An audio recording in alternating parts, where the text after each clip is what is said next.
मेथीची भाजी कितीही औषधी असली तरी प्रत्येकाला आवडेलच अशी नाही आहे. आणि स्पेशली तर मुलं भाजी बघितली ताटामध्ये तर नाकं मुरडतात. तर आजची ही रेसिपी स्पेशली मुलांसाठी आहे, जी बनवायला खूप सोपी आणि पौष्टिक तर नक्कीच आहे. तर चला तर मग बनवूया आपण.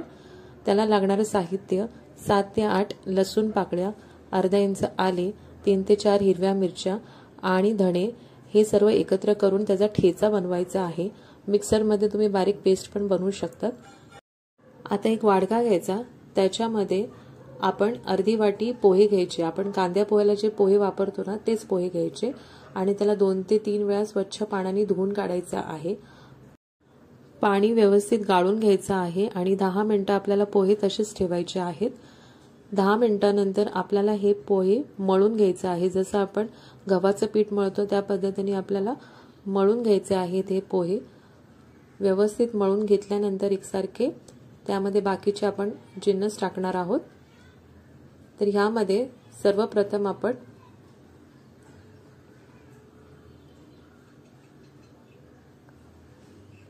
अर्धी वाटी कोथिंबीर टाकलेली आहे.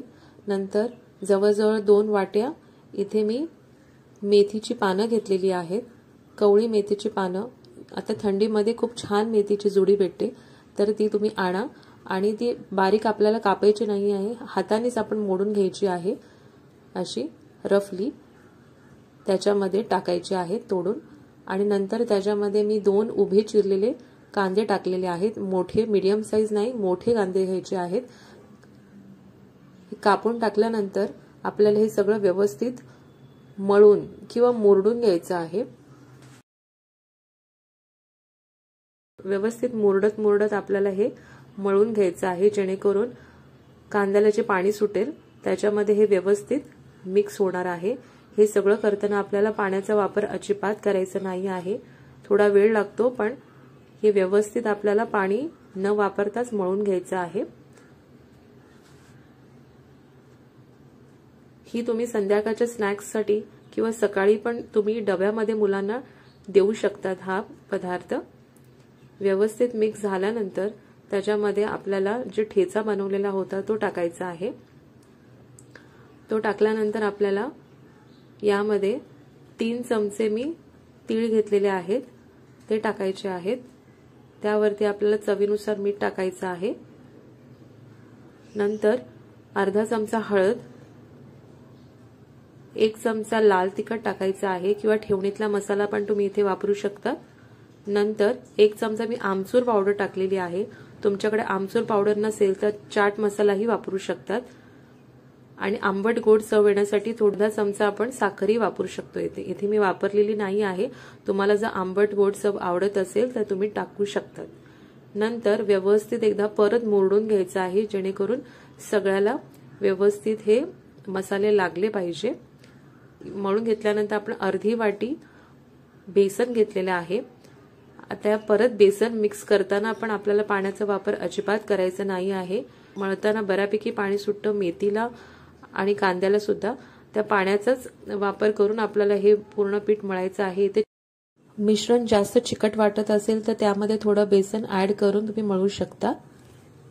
तर एकदा मळल्यानंतर थोडंसं तेल घ्यायचं आहे आणि व्यवस्थित 1 मिनिट पूर्ण पिठाला लावून घ्यायचं आहे आणि हाताला पण लावायचं आहे, कारण थोडंसं चिकट होतं शेवटला. त्यामुळे मी सुरुवातीला सांगितलं पाण्याचा वापर करू नका इथे. एकदा व्यवस्थित मळून झाल्यानंतर आपल्याला थोडंसं तेल हाताला लावायचं आहे आणि जेवढी साईज तुम्हाला हवी आहे वड्याची तेवढी साईज तुम्हाला बनवायची आहे. जास्त जाडसर बनवू नका, मीडियम साईजचेच बनवा. आणि ते बनवल्यानंतर आपल्याला साईडला ठेवायचे आहेत. आता इथे तुम्ही शॅलो फ्राय करू शकतात किंवा डीप फ्राय करू शकतात. तर या आकारामध्ये तुम्ही छोटे छोटे दिसायला पण छान वाटतात आणि व्यवस्थित शिजतात पण सगळ्या बाजूनी. नंतर आपल्याला हे सगळे बनवून घ्यायचे आहेत एकसारखे. थोडं थोडं तेलाचा वापर करा, नाहीतर हाताला चिटकत बसणार ते पीठ. तर व्यवस्थित तुम्ही हे बनवून घ्या सगळे वडे. तयार झाल्यानंतर मी दुसऱ्या बाजूला गरम करत ठेवलेली होती तेल. त्या तेलामध्ये एक एक करून आपल्याला जितके मावतील त्या कढईमध्ये तेवढे वडे सोडायचे आहेत. ज्याप्रमाणे मी सांगितलं, तुम्हाला तेलकट जर वडे नको असतील तर शॅलो फ्राय ही थोडंसं तेल घेऊन करू शकतात. तर हे मीडियम फ्लेमवरती आपल्याला तळून घ्यायचे आहेत व्यवस्थित दोन्ही बाजूनी. हे पहा, हाय फ्लेमवरती तळू नका, नाहीतर काय होणार, बाहेरून रंग छान येणार आणि आतमध्ये कचवट राहतील. त्यामुळे मीडियम फ्लेमवरतीच हे तळून घ्या व्यवस्थित. चवीला खूप छान लागतात हे. तर ही व्यवस्थित बघा, हा शेड आलेला आहे. या शेडला आपल्याला असा रंग आला वड्यांना की आपल्याला बाहेर काढून घ्यायचे. जास्त तळायचे नाही आहेत, नाहीतर मग ते कडवट लागतात शेवटला. हा रंग येईपर्यंत आपल्याला तळून घेतल्यानंतर टिश्यू पेपरवरती काढायचे आहेत आणि गरमागरम सर्व करायचं आहे. पुदिनाची चटणी असेल तर त्याच्याबरोबर उत्तम लागतं, किंवा काहीच नाही तर सॉस बरोबर तुम्ही मुलांना सर्व करू शकतात. तर या हिवाळ्यामध्ये नक्कीच ही रेसिपी ट्राय करा आणि आवडली असेल रेसिपी तर लाईक, शेअर आणि सबस्क्राईब करायला विसरू नका. तोपर्यंत bye bye and take care.